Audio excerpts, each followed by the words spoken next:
24 तास न्यूजमध्ये आपलं स्वागत आहे. तरी सध्या बारामतीच्या राजकारणावरून जे विषय घडत आहेत त्याबद्दल आपण सविस्तर चर्चा जाणून घेऊ.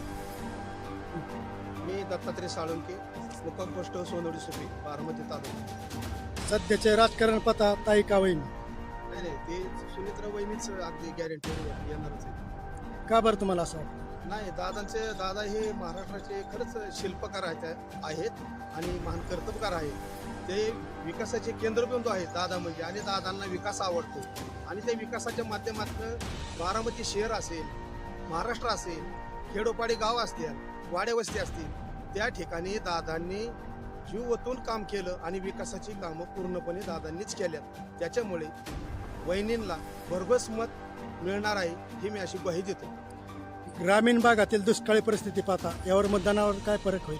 नाही, आता मग कसं झालंय, उन्हाळ्याचे दिवस आहेत, एप्रिल मे महिना आहे, आणि त्या ठिकाणी कार्यकर्ते आपापल्या गावभेटीत जातात, लोकांशी संवाद करतात. कार्यकर्ते असतात, तालुका अध्यक्ष असतात, सकाळचं टायमिंग आहे, त्यानंतर 4 नंतर लोकांना मतदारापर्यंत ते पोचतात आणि ते सांगतात कुणी काम केलंय, काय केलं, लोकांचे बी काही प्रश्न समजून घेतात. सध्या ग्रामीण भागात पाण्याचा मोठा प्रश्न आहे.